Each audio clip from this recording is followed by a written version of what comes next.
Assalamualaikum warahmatullahi wabarakatuh.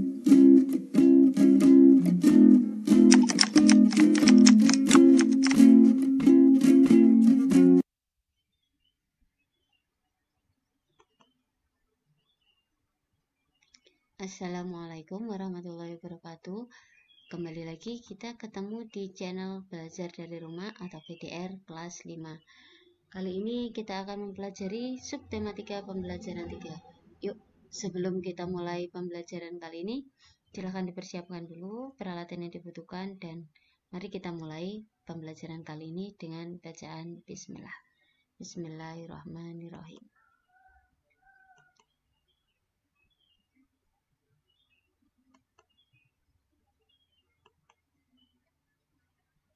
Di manakah Pulau Madura?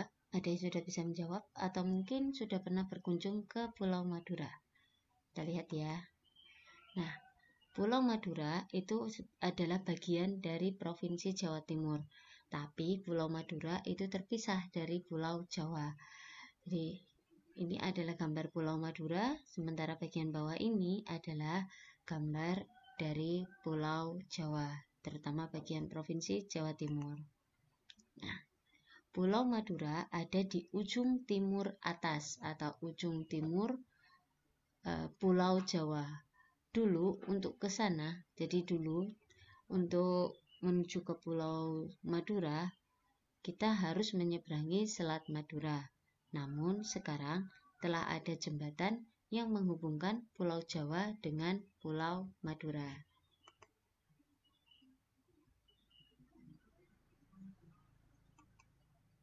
Ya, jembatan itu namanya adalah Jembatan Suramadu.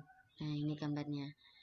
Tepatnya jembatan ini menghubungkan pulau, saya ulangi, jembatan ini menghubungkan Pulau Jawa dan Pulau Madura. Letaknya ada di kota Surabaya ya. Nah, Jembatan Suramadu adalah jembatan yang menghubungkan Pulau Jawa dan Pulau Madura. Nah, ini gambarnya ini. Jadi di peta tetap digambar ya.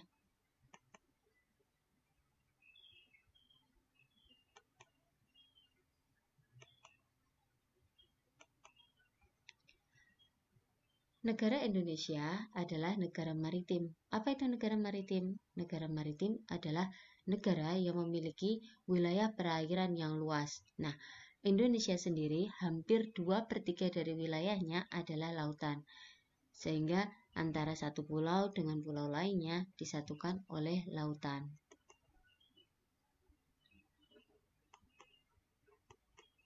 Nah, ini. Jadi wilayah lautan yang ditunjukkan oleh bagian biru ini lebih luas daripada wilayah daratan yang ditunjukkan oleh pulau-pulau yang diberi warna hijau. Jadi karena wilayah perairannya lebih luas, maka Indonesia juga mendapat julukan sebagai negara maritim.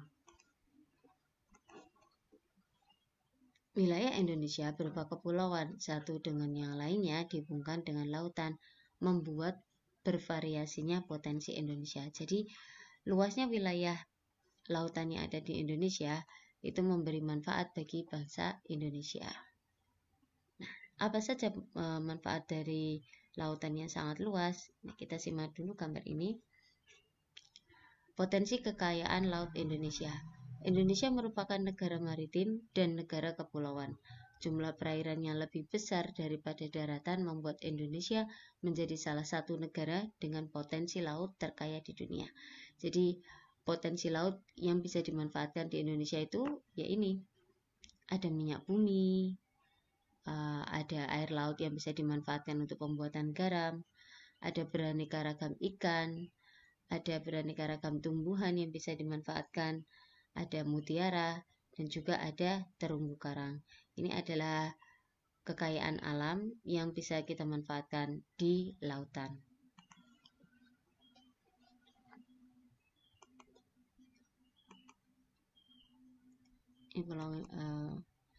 Kondisi geografis sebagai negara maritim dan kepulauan membawa banyak keuntungan bagi bangsa Indonesia.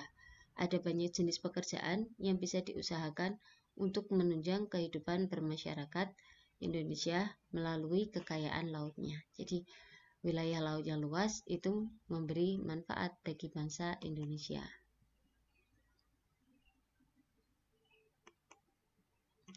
Apa saja jenis pekerjaan yang memanfaatkan sumber daya laut? Pertama jelas nelayan, ya.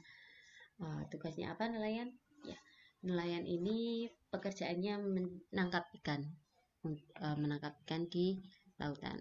Ada nelayan, ada pertambangan minyak. Jadi di tengah laut, di dasar laut itu juga terdapat tambang minyak. Jadi yang bisa dimanfaatkan juga. Terus ada budidaya kerang mutiara. Jadi kerangnya diambil mutiaranya. Tapi tidak semua kerang ya bisa menghasilkan kerang mutiara. Ada juga petani garam yang memanfaatkan air laut untuk membuat garam. Ada petani rumput laut. Ada usaha pariwisata karena pantainya banyak yang bagus, maka bisa dimanfaatkan untuk usaha pariwisata. Ada juga jasa pelayaran. Jasa pelayaran ini untuk mengangkut penumpang atau mengangkut barang dari satu pulau ke pulau lainnya. Dan yang terakhir ada pedagang. Jadi pedagang ini yang menghubungkan nelayan dengan para pembeli. Jadi ini adalah jenis-jenis pekerjaan yang memanfaatkan sumber daya laut.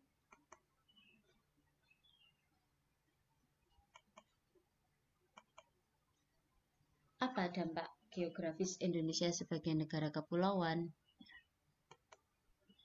Di bidang transportasi dan komunikasi. Negara kepulauan, Indonesia sebagai negara kepulauan itu memberikan dampak pada bidang transportasi dan komunikasi. Salah satunya adalah adanya kemajuan dan perkembangan transportasi dan komunikasi antar pulau.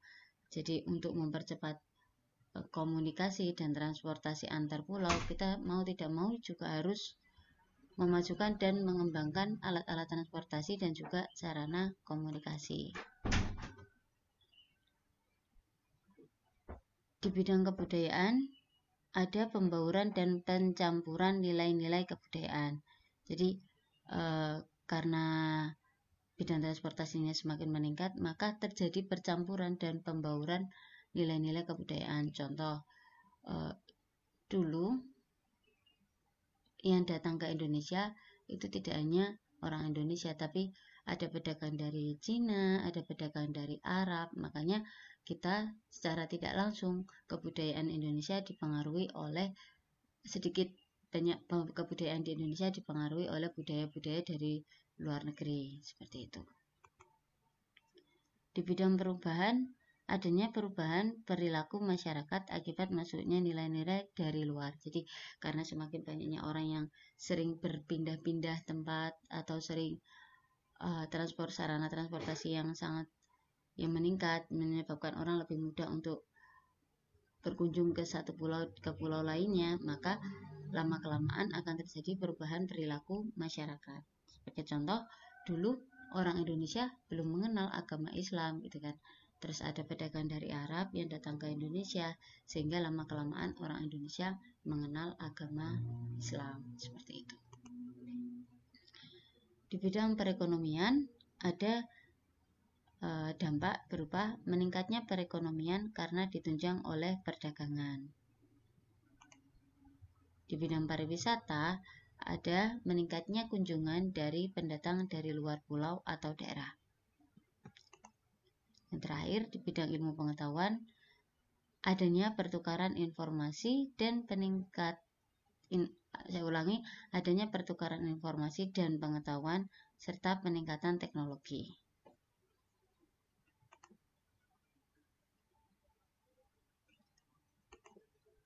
Nah, ini. Silahkan nanti dibaca di buku PSE, judulnya Kejayaan Bahari Masa Lalu. Kita baca dulu paragraf pertama. Sejarah telah mencatat bahwa kejayaan bahari bangsa Indonesia sudah lahir sebelum kemerdekaan.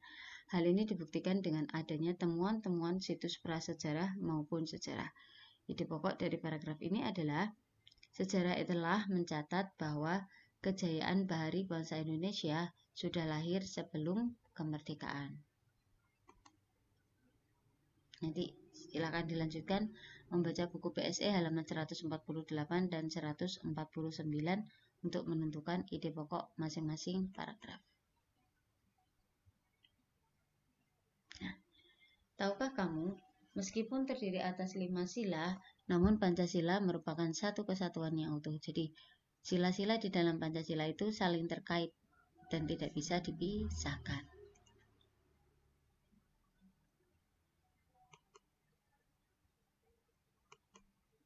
Nah, ini ada gambar seseorang sedang memberikan bantuan kepada korban tanah longsor ya di sini, korban bencana alam.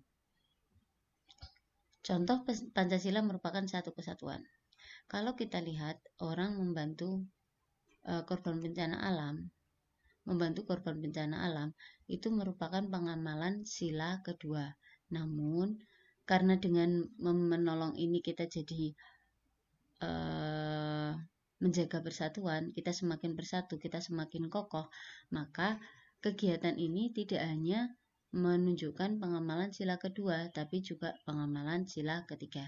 Jadi dalam kehidupan sehari-hari itu kita tidak hanya mengamalkan sila-sila itu secara terpisah, sila ke-1, sila ke-2, sila ke-3, sila ke-4, sila ke-5, seperti itu. Tapi ada satu kegiatan, di dalam satu kegiatan itu bisa mencerminkan pengamalan berbagai sila, lebih dari satu sila dalam Pancasila. Nah, demikian materi untuk hari ini. Terima kasih atas perhatiannya. Saya akhiri. Wassalamualaikum warahmatullahi wabarakatuh.